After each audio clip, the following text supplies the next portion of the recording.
Hello and welcome to the Soul of Business with Blaine Bartlett. I am your host, Blaine Bartlett. And folks, we got a show for you today. You are going to love this guest.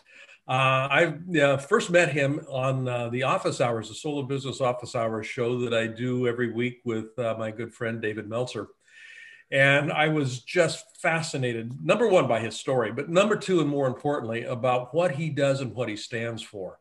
And I couldn't wait to get him on the show, and he graciously agreed to come on. So without a whole lot of further ado, I want to just introduce JeVon McCormick. And just a real quick background. I'm not going to go into a big bio read here, but who he is and just in terms of CV will come out in the conversation. But JeVon, and he makes a point of this because it is part of his origin story. He was the son of a black pimp father and a white orphan mother, which, just kind of use your imagination. That brings up a very interesting scenario. And with that beginning, he has gone on to become the CEO of a multi-million-dollar publishing company that was recently ranked as the #1 top company culture in America by Entrepreneur magazine. And Scribe is the name of the company, Scribe Media, and is the CEO.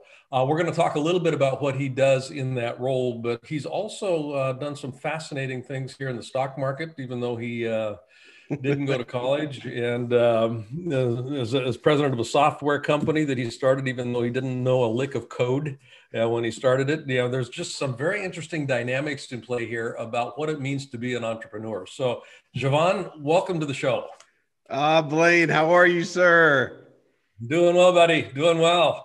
And just prior to the show, we were talking, just kind of unexpected consequences and whatnot. And you live in Austin, and it's snowing there, so I know that this show will air after that. But things are unexpected, and your life has been full of unexpected turns, and you have seemingly capitalized on every single one of them. So I'm going to just kind of open the floor here. And I'm going to start with a question I ask of every guest, and it usually opens interesting venues of conversation. When you hear the phrase, and this is the title of the show, The Soul of Business. When you hear that phrase, the soul of business, what does that bring up for you? People. In my opinion, people is the soul of business. I don't make this hard. It's people first. People, process, profits. If you have great people, you can build great process and you can make great profits. And as a bonus with those great profits, you can do great things for the communities that you serve and that you live in. So people first, do right by people. It's our #1 value in the company is people, and our principle is do right by people. So it's people is the soul of business. Yeah. It's interesting that you say people, process, profit. Oftentimes when people talk about the 3 Ps, and this is part of the conscious capitalism conversation, they'll talk about people, purpose, and profit. Where and why and how have you come to substitute purpose for process? You have to have a process for purpose. I'm sorry. Yeah. The purpose, is overarching. The purpose of why we do what we do. We help authors write, publish, and market their books. So we know our purpose, but for the soul of business, you put people first, build great process, equal great profits. And I truly believe you can be profitable and do great things at the same time. We live in a society right now, and I can't figure this one out, where capitalism is demonized. And I was making the joke the other day with someone. I go, listen to this. Okay, so capitalism is demonized, but every nonprofit, where do they go for money? To the capitalist.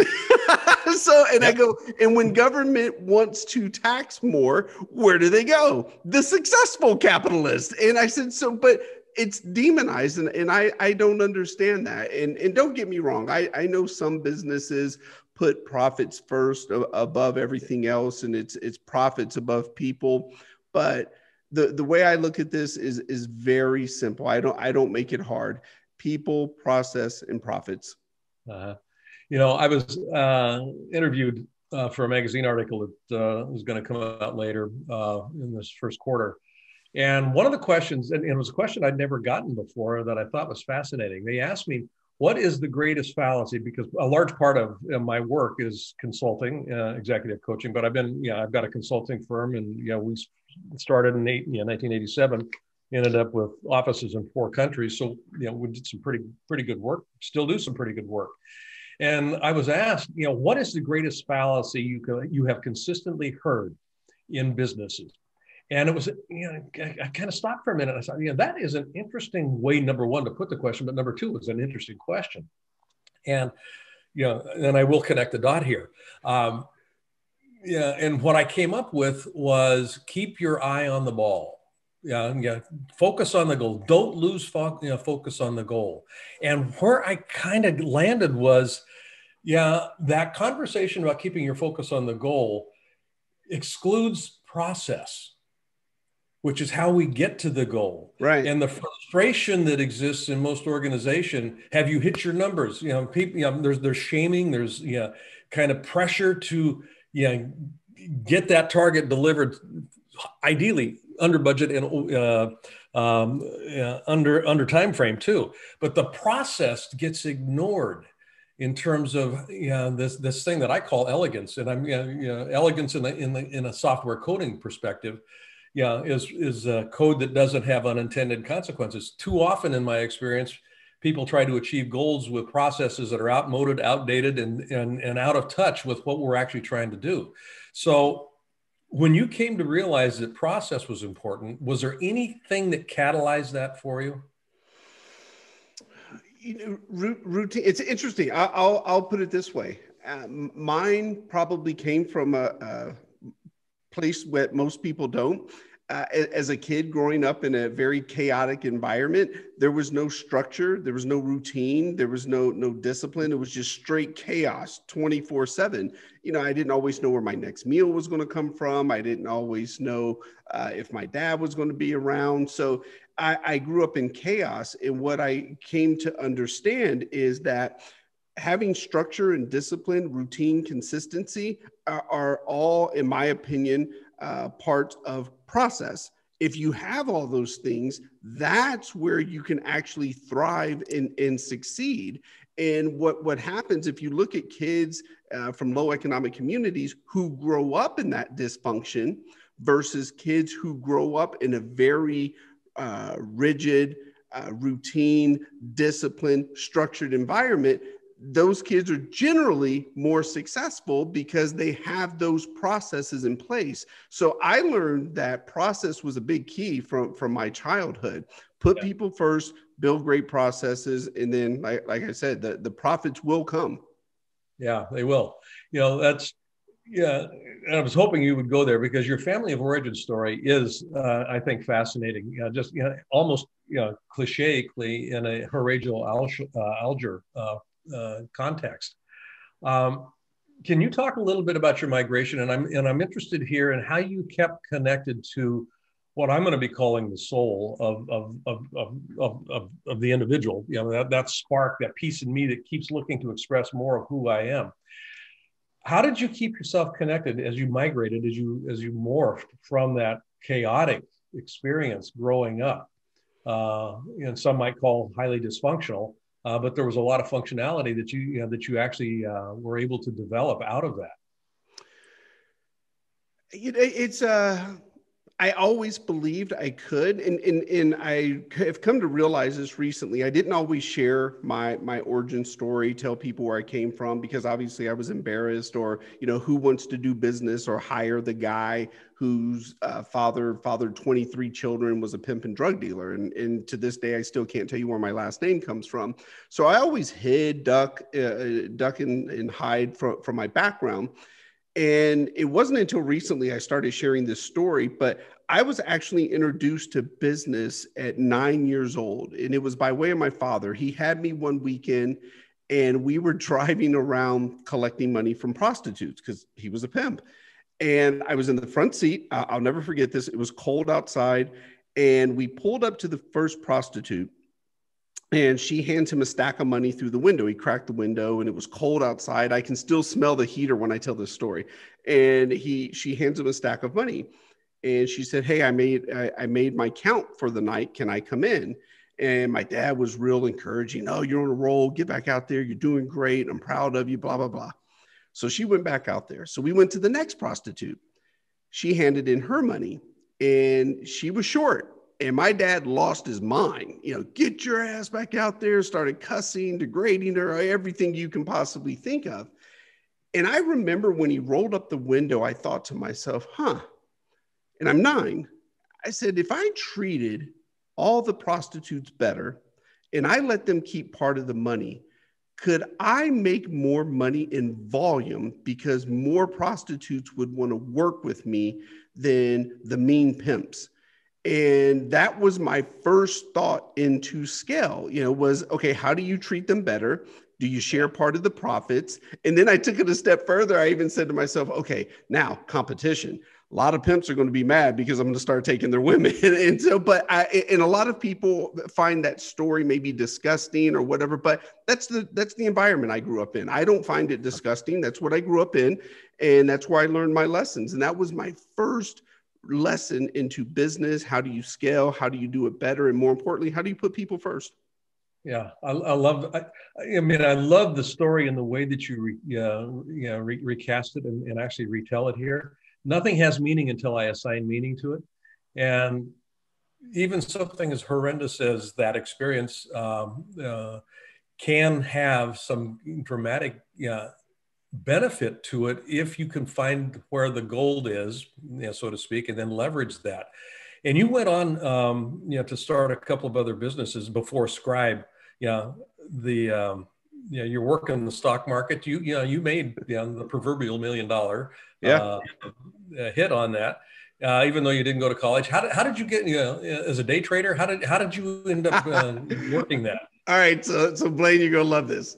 So I was the mail boy at an insurance company, and I had my cart, and I'd walk around, I'd deliver the mail, and I filed papers all day. And so I grew up poor, man, United States poor, because there's the poor in different countries is a whole different thing. But I grew up poor here in the United States on the welfare system. I know what it's like to eat your free lunch, your free welfare government lunch on Friday at school. And then you don't eat again until Monday when you get that free lunch at school again. So grew up poor. My job that I had at the insurance company, I was maybe 19 years old. And I'm pushing the mail cart and I'm going down the hall. And this sign says free lunch and learn 401k. All I saw was free lunch. And I'm like, okay, I am there. And so what was funny is I keep pushing my cart and I asked someone that's passing by, I said, hey, where's conference room 401k? Because I didn't know that 401k was a thing. And so they said, oh, no, that's 401k, meaning where you save your money and invest and blah, blah, blah. So I went to the lunch and learn. And Blaine, I heard two of the greatest words in the history of mankind, compound interest. And it was the first time I was introduced to, wow, okay, if you've got $10, you can turn it into 50, you can turn it into 100, and you can keep investing. And what was mind-blowing to me is as I got a little bit older, I realized, oh my God, all of this information is free, like quarterly reports, annual reports, what balance sheets, all of this is free. You can just study this, learn about these companies, what their plans are, what they're going to do, why they didn't hit their numbers. And I fell in love with it and have never looked back. Still to today, I do a lot of stock investing. I love it. I'll never stop doing it. It's the hell, given my background where I come from, I make the joke that, okay, somebody's got to be coming to pick up this money and tell me there was a joke on me that this isn't real. What I love about it, there's two things that kind of stand out here. And metaphorically, you succeeded because you quote unquote followed your hunger. Yeah. Yeah. Very literally as well as metaphorically. But the second thing here that strikes me, and this is really what stood out for me when we first got connected on the Office Hours show, was you're curious, your insatiable curiosity. How did the dots connect here? I mean, going back to that 9-year-old boy sitting in that front seat with your dad, you started connecting dots, and you started asking yourself questions. It's kind of like, yeah, and questions open up new worlds. That's what I love about questions. They open up new worlds. And I want to explore the new worlds when we come back from this break, because you've done some stuff with Scribe that I think is just fascinating. And I want you to have an opportunity to really kind of fill in the blanks here, as well as you're on the board of the Conscious Capitalism organization. And I want to talk a little bit about that as well. Excellent. So folks, we will be right back. I want to thank you for listening. I want to also invite you right now to go to blainebartlett.com. And on that site, which is my personal website, you'll see services up on the top menu. I'd like you to click on Leadership Mastermind. Now, why I want you to do that is we have structured a mastermind program that is very unusual, and it is very powerful. And by going onto that site and clicking that link, you'll be taken to a landing page that is an invitation to join this mastermind. It's a 52-week-long exploration of what it takes to be a highly effective leader in today's fast-changing environment. You won't regret it. And if you've been liking what you've been listening to on these Soul of Business podcasts, how does one become a leader that can keep connection to the soul of business? That's what we look at. That's what we're about in this mastermind program. So again, go to blainebartlett.com and click on the services link, and there you'll find the link to the Leadership Mastermind program. Look forward to seeing you there. Thanks for listening to this little commercial, and now back to our show. Welcome back. You're listening to The Soul of Business with Blaine Bartlett. My guest today, JeVon McCormick. And before we took a break here, I was talking to him about curiosity, or at least that's what I had positioned, and said when we come back, I wanted to explore a little bit about his work with his organization, Scribe Media, which is, it's hugely successful. And as the founder and CEO, what was your intent, JeVon, in setting this up? Because you had, as you joke about in your biography, you don't know how to spell. So why would I find myself starting a publishing company? What was going through your mind here? So I got to be fair to that. I am actually not the founder. I'm the president, the CEO, and now I'm the largest equity holder of the company. But the two co-founders are Zach and Tucker Max. And the way this came about, how I even got to the company, was when I was the president of a software company, and I did not start the software company either. I actually started, I'll back up a little bit. I started the software company as the lowest paid person in the company. My role was to sell. So I sat in a storage closet on a fold-out metal chair, and I made my calls. And within 2 years, there were 13 of us. And within 2 years, I went from the lowest paid person in the company to the president of the company. And over a 5-year time span that I was there, we grew the company from that storage closet to offices in Austin, Houston, Dallas, and Monterrey, Mexico. And obviously I joke, I don't write code. Well, while I was there towards the latter part of being the president, I wanted to write my book for my kids. I realized, wow, if something happens to me, my children would not know where I come from. They would not know that I do not know where my last name comes from. So I got introduced to Zach and Tucker, the two co-founders of Scribe. And Tucker comes over to the software office where I was working. We wrap up and he said, hey, will you give me feedback on our company as you go through the process? And I said, yeah, why not? And I get my first interaction with him. They were a 13-month-old company. I had my first interaction with the company. I called him up. I said, hey, do you still want this feedback? And he said, yes. I said, okay. I swing hard. And he goes, go for it. I go, this is good. This is good. Keep doing this. This sucks. What were you thinking? Don't ever do this again. And he goes, you got all that from an email? I said, yes. And he said, would you sit on our advisory board? One thing led to another. I get invited to have coffee with Zach and Tucker at Starbucks one day. And they said, hey, if we give you a ton of equity, would you come be the CEO of the company? And it was in that moment I said to myself, wow, I've been the president of a software company and I can't write code. And now I can be the CEO of a publishing company and I can't spell. God bless America. And so here we are, 5 years later. We've worked with 1,800 authors. Some names you probably know: the former CEO of Chipotle, David Goggins. David Goggins, yeah. Nobel Peace Prize Committee, Tiffany Haddish, the actress. So yeah, we've done a few things over the last 5 years. That is, just, and again, you kind of go back to people, process, and profit. I mean, the number one top company culture in America. That puts you in some pretty classy and rarefied company. Oh yeah, that's a big deal, and it's a big deal for a whole lot of reasons. Number one, the recognition, but number two, I mean, the old phrase, culture will eat strategy for breakfast. And if you're not attending to your culture, you're going to be dead in the water in some way, shape, or form. So how much time do you focus on the culture? Is it consistent? Is it top of mind? Is it just an afterthought, or is it just kind of baked into the process? Always top of mind. In fact, there is no person that's ever been hired into the company unless I have interviewed them.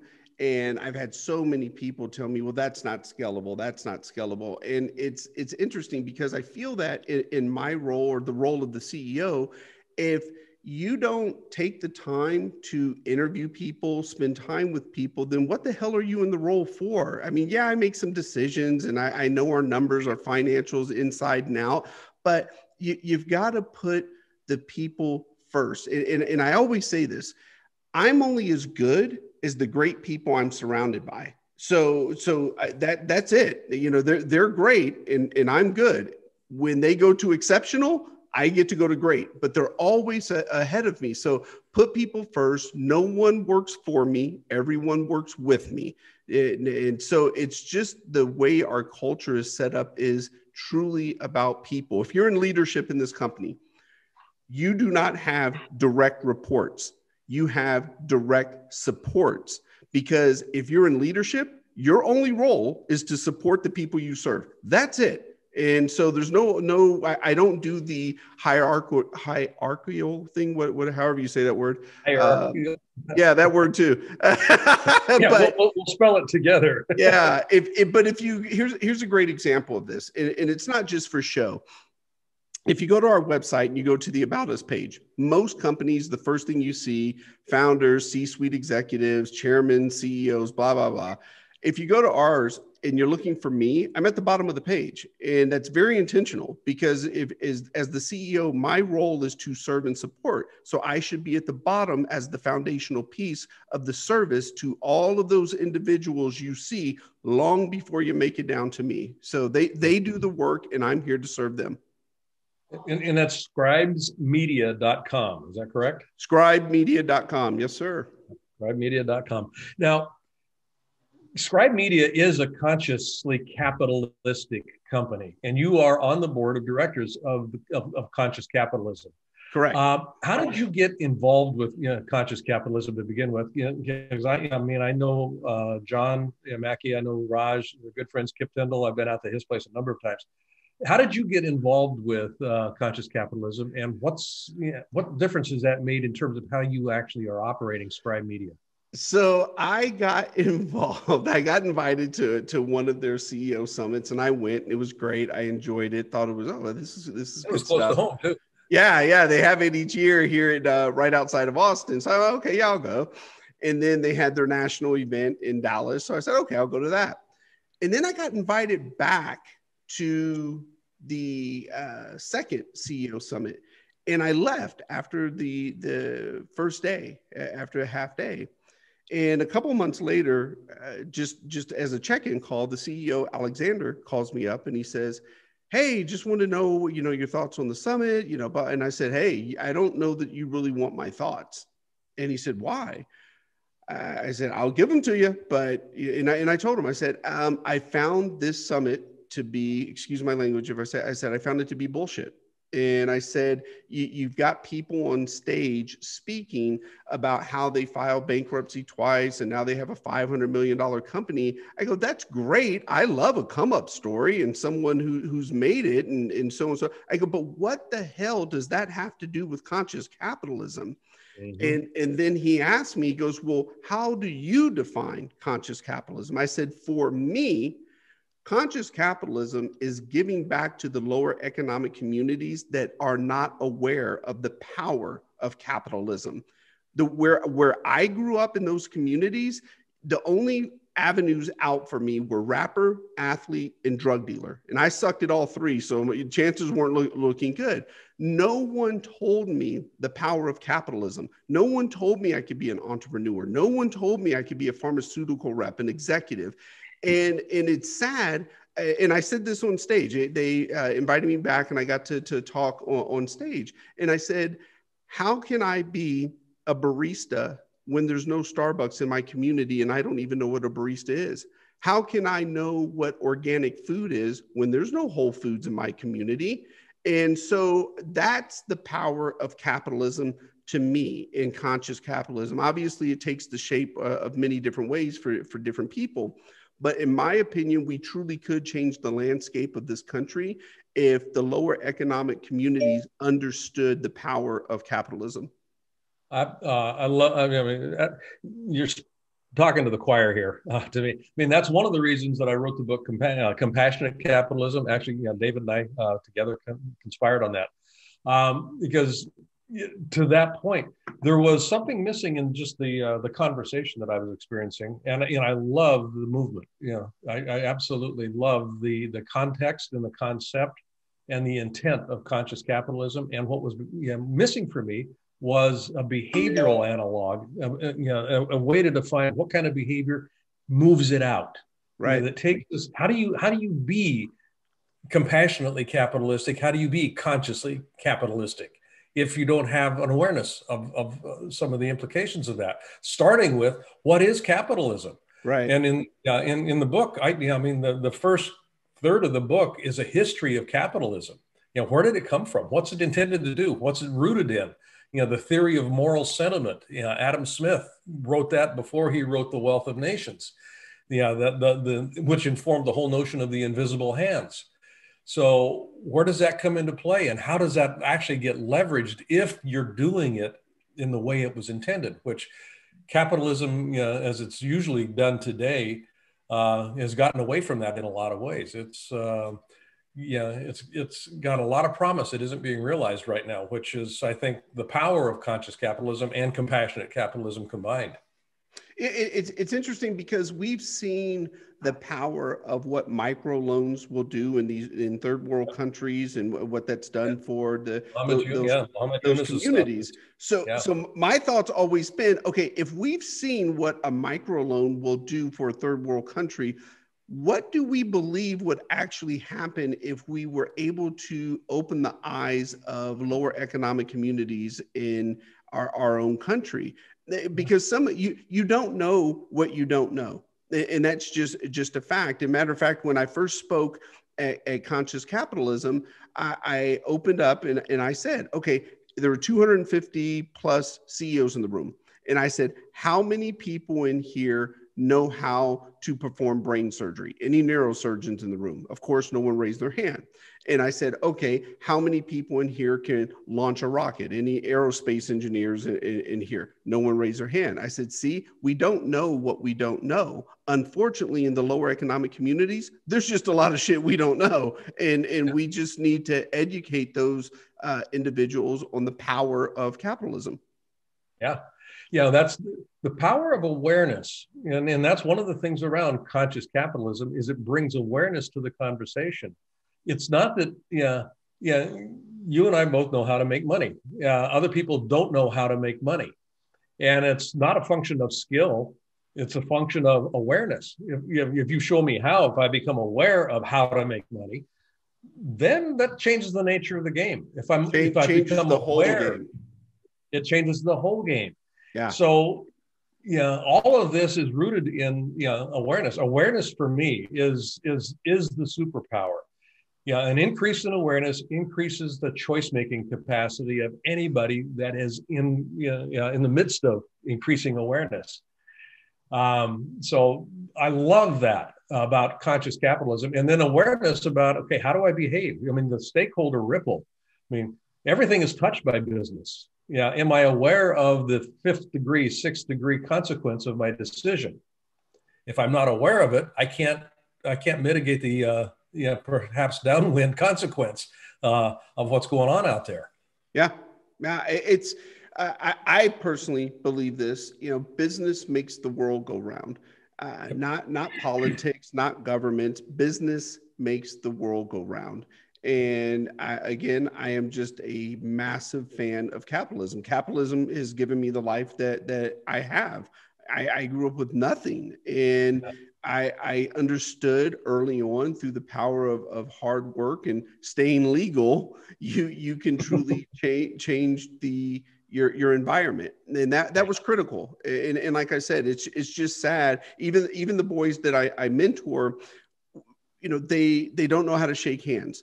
And it's sad the things that we teach in school. So someone asked me this. You got to let me tell the story, Blaine. The other day, someone asked me. They said, "Okay, if you could change anything about the educational system, what would it be?"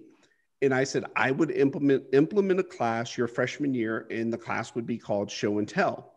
And I said, not like for my 7-year-old where she brings her favorite toy and she tells you about it. No, show and tell. Show me how to shake hands. Tell me why it's important. Show me attention to detail. Tell me why it's important. Show me promptness and being on time, why it's important. And more importantly, show me a pharmaceutical rep. Tell me how I can be one. Show me an attorney. Tell me how I can be one. Show me an entrepreneur. Tell me how I can be one. You're teaching me about something in history that, yes, great to know your history, but at the same time, when I leave high school, it's not going to serve me. And many people don't like this. I'm not putting my nose up at it, but I have never seen calculus on a deposit slip. And so my whole point being is we know, here's my last rant on this. We know 40% of all graduating high school students will never go to college. That's a statistical fact. And it does not matter where you fall on the economic ladder. 40% of all high school graduating students will never go to college. But we have the audacity as a society that we say, okay, you graduated from high school, now go be a productive member of society. And oh, by the way, we know we didn't tell you how to shake a hand, what high interest loans are, what payday loans are, what deposit slips are, compound interest. But you know what? Go make it happen. That's a travesty in a country that has thrived in business. And we all, like you said, know how to make money. We have a responsibility to give back and teach others. Absolutely. I love that. And you've got the StartEdUp Foundation that we haven't talked about, and I don't want to give short shrift to it. So I'm going to tender an invitation to have you come back and talk about that. Nice. Excellent. I appreciate it. Good, because I think that particular piece, the work you're doing there is just phenomenal. Where can people find out about StartEdUp Foundation, as well as, I don't want stalkers out there pinging you all day long, but how can you find out more about what you're up to? Easiest place to find me is LinkedIn. I do my best to post there pretty consistently, and I share mistakes that I have made throughout my career, some successes, things that I would do different. I find it interesting. We live in a world where we say we learn the most from our mistakes. But what I find interesting is no one shares their mistakes. So it's like, I can go to any blog post, LinkedIn, wherever, and I see all of these lists that says top 5 things Jeff Bezos did to be successful, top 10 things Elon Musk did. I don't want the success list. Give me the top 10 mistake list that they went through. No one shares their mistakes. So I do my best to share mistakes that I've made, things that I would have done different. But LinkedIn is where you can find me, or scribemedia.com. And then for the StartEdUp Foundation, exactly that, startedup.com. And it goes into all the details of what the foundation does as well. Perfect. My guest today, JeVon McCormick. JeVon, I want to thank you so much. I knew that this was going to be a great, knock it out of the park interview, and I am not disappointed in any way, shape, or form. I look forward to having you back on the show. Blaine, I appreciate it, sir. Thank you. You bet, my friend. You take care.